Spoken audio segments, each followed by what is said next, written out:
Check out over 40 other Lucy Lennox titles in audio format at www.lucylennox.com/audiobooks. Chapter 1. Tiller. "Did you take your fish oil supplement?" Mikey asked. I'd learned early on that despite his hopeful claims the day I hired him, the man didn't actually answer to Mike or Michael. "Yes, dear," I muttered, shoving shit into my duffel.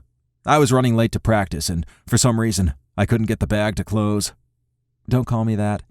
You do know I've already packed your stuff, right? That's why the bag won't close. You packed stuff on top of what I'd already packed." I glanced up at him.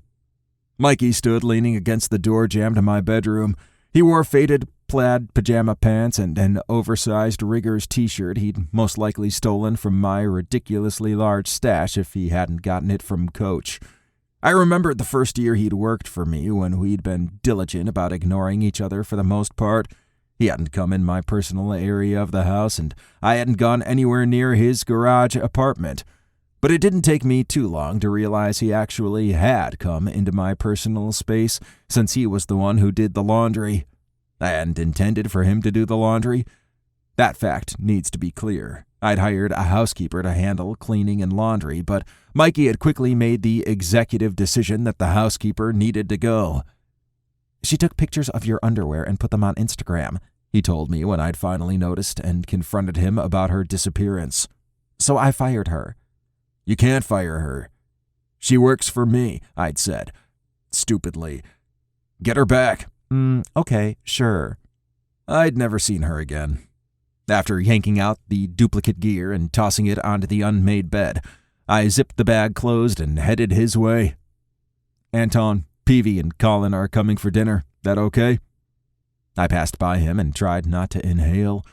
A sleepy Mikey was the best kind of Mikey, and I had no business even knowing that, much less enjoying it.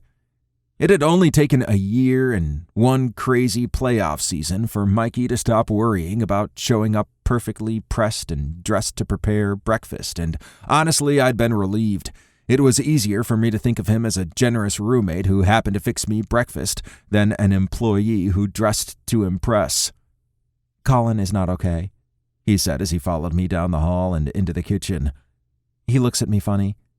I whipped around and almost knocked into him. "What? Funny like how? If any of my teammates even thought about messing with my Mikey, they were going to have words with me." He sighed. His hair was so adorably messy, I wanted to put my fingers in it. I'd been having these inappropriate thoughts more and more lately, and it made my teeth ache. "Fine, I kind of hooked up with him, okay? And he's upset because I won't do it again." I stared at him. The sun streamed into the kitchen from the huge windows, and every stainless steel surface gleamed in its usual pristine state. The only thing on the large island, besides the usual giant pottery bowl full of fresh fruit and Mikey's personal recipe notebook on its custom stand, was a single place setting with a steaming casserole dish on a trivet right next to it, and the familiar thermos with my protein smoothie in it. I knew from experience there would be a large, soft-sided cooler bag in the fridge with my snacks and lunch already packed and ready. Mikey was an amazing chef. I was spoiled as hell, and everyone on the team envied me. Thanks to his knowledge and talent, I ate like a king, and my body was fueled to perfection. Over the past 5 years, I'd packed on lean muscle, and I now felt better than I had at 16. Who knew nutrition made such a difference? Everyone but me, apparently. "You slept with Colin Saris?" My voice might have squeaked a little at the end. I didn't sleep with him. We just kind of did some other things. Don't tell anyone, though. He's not out." "No shit, he's not out," I snapped. "The man has a different woman in his bed every damn night. How the hell did you end up there?" I wasn't sure why the idea of my assistant/chef sleeping with one of my teammates upset me so much. But it did. It really, really did. "Long story," he said with the flap of a hand. "Anyway, I'll steer clear tonight. Maybe Sam wants to come over and watch a movie with me." I pictured Sam Rigby.